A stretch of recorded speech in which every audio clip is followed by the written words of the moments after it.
America से भारत के लिए एक और बड़ा टैरिफ खतरा सामने आ गया है और इस बार मामला सिर्फ ट्रेड का नहीं बल्कि रूस से खरीदे जा रहे तेल का है।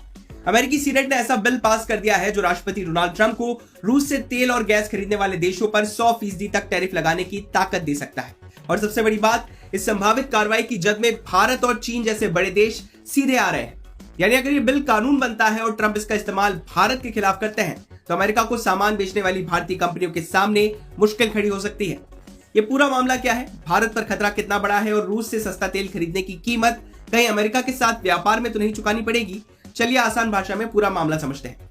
अमेरिकी सीनेट ने Lindsey O Graham sanctioning Russia and Iran act of 2026 को 86-11 वोटों से मंजूरी दे दी है। इस बिल का मकसद रूस की कमाई पर चोट करना है। अमेरिका का कहना है कि रूस से तेल और गैस खरीदने वाले देशों से मॉस्को को बड़ी कमाई होती है और इसी पैसे से रूस को यूक्रेन युद्ध जारी रखने में मदद मिलती है। इसलिए अब अमेरिका रूस के साथ साथ उसके बड़े एनर्जी खरीदारों पर भी दबाव बढ़ाना चाहता है। और यहाँ भारत के लिए सबसे अहम बात आती है। इस बिल के दायरे में रूस के तेल और गैस के 5 बड़े खरीदार बताए गए हैं। इनमें भारत, चीन, अजरबैजान, हंगरी और स्लोवाकिया शामिल है। यानी अगर ये कानून बनता है तो इन देशों से अमेरिका आने वाले सामान पर 100% तक टैरिफ लगाने का रास्ता खुल सकता है। लेकिन यह एक बात बहुत साफ समझ लीजिए, बिल में उन देशों को छूट मिली है जो रूस से उसकी कुल गैस सप्लाई का 15% से कम हिस्सा खरीदते हैं। यहाँ पर यह साफ कर दें कि अभी भारत पर 100% टैरिफ नहीं लगा है। सीनेट से बिल पास हुआ है, अब इसे अमेरिकी हाउस ऑफ रिप्रेजेंटेटिव से मंजूरी मिलना बाकी है। अमेरिकी प्रतिनिधि सभा 31 अगस्त को दोबारा बैठेगी। वहां से बिल पास होने के बाद ही इसे राष्ट्रपति के पास भेजा जाएगा।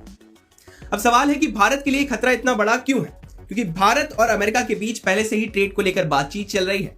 ऐसे में रूस से तेल खरीदने का मुद्दा अगर अमेरिकी टैरिफ के साथ जुड़ता है तो दोनों देशों के बीच व्यापार समझौते की बातचीत और मुश्किल हो सकती है। और अगर कभी भारत पर भारी टैरिफ लगाया जाता है तो इसका असर अमेरिका को सामान बेचने वाली भारतीय कंपनियों पर पड़ सकता है। इंजीनियरिंग सामान, फार्मा, केमिकल्स, टेक्सटाइल्स और ऑटो कंपोनेंट्स जैसे सेक्टरों पर दबाव आ सकता है। लेकिन भारत के लिए रूसी तेल छोड़ना भी इतना आसान नहीं है। 2022 के बाद भारत ने रूस से बड़े पैमाने पर कच्चा तेल खरीदना शुरू किया है। वजह साफ थी, रूसी क्रूड कई मौकों पर दूसरे विकल्पों के मुकाबले सस्ता मिला। यही वजह है कि भारत का रूस से व्यापार काफी हद तक तेल पर टिका हुआ है। आंकड़े देखिए, वित्त वर्ष 2025-26 में भारत ने रूस से करीब 47.8 अरब डॉलर का क्रूड ऑयल खरीदा।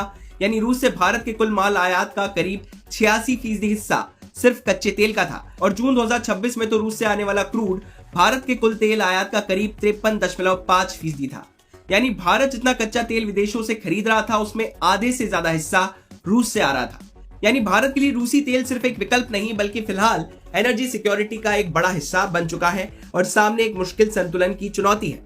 एक तरफ सस्ता रूसी तेल और दूसरी तरफ अमेरिका के साथ बड़ा कारोबारी रिश्ता। इस बिल की एक और खास बात है, इसे सिर्फ रिपब्लिकन पार्टी का समर्थन नहीं मिला है, डेमोक्रेट सांसदों ने भी रूस पर दबाव बढ़ाने के लिए इस कानून का समर्थन किया है। यानी यूक्रेन के मुद्दे पर अमेरिका की दोनों बड़ी पार्टियों में काफी हद तक सहमति दिखाई दे रही है। हालांकि डेमोक्रेट पार्टी के कुछ सांसदों ने ट्रंप को इतनी बड़ी टैरिफ पावर देने पर सवाल भी उठाए हैं। उनका कहना है कि राष्ट्रपति इस ताकत का इस्तेमाल दूसरे ट्रेड विवादों में भी कर सकते हैं।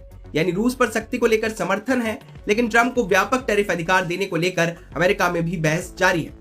अब एक और जरूरी बात, बिल में ट्रंप को 100% टैरिफ लगाने की पावर देने की बात है। इसका मतलब ये नहीं है कि भारत पर अपने आप 100% शुल्क लग जाएगा। अंतिम फैसला ट्रंप के हाथ में होगा और वो टैरिफ को लागू करने, टालने, कम करने या कुछ परिस्थितियों में छूट देने का फैसला कर सकते हैं। भारत के लिए ऐसे में सबसे बड़ी रणनीति होगी एनर्जी डाइवर्सिफिकेशन। यानी रूस के अलावा अमेरिका, मिडिल ईस्ट और दूसरे देशों से भी तेल और गैस की खरीद बढ़ाना ताकि किसी एक सप्लायर पर निर्भरता कम हो। तो फिलहाल मामला यह है कि भारत पर 100% टैरिफ लगा नहीं है, लेकिन अमेरिका ने ऐसा करने का रास्ता जरूर खोलने की कोशिश की है। बिल सीनेट से पास हो चुका है और अब नजर अमेरिकी हाउस पर है। अगर एक कानून बनता है तो भारत के सामने चुनौती और बड़ी हो सकती है, क्योंकि उसे एक तरफ सस्ता रूसी तेल चाहिए, दूसरी तरफ अमेरिका के साथ व्यापार बढ़ाना है और तीसरी तरफ अपनी एनर्जी सिक्योरिटी भी मजबूत रखनी है। यानी आने वाले दिनों में रूस का तेल सिर्फ तेल का मामला नहीं रहेगा, ये भारत अमेरिका ट्रेड और दोनों देशों के रिश्तों का भी बड़ा मुद्दा बन सकता है।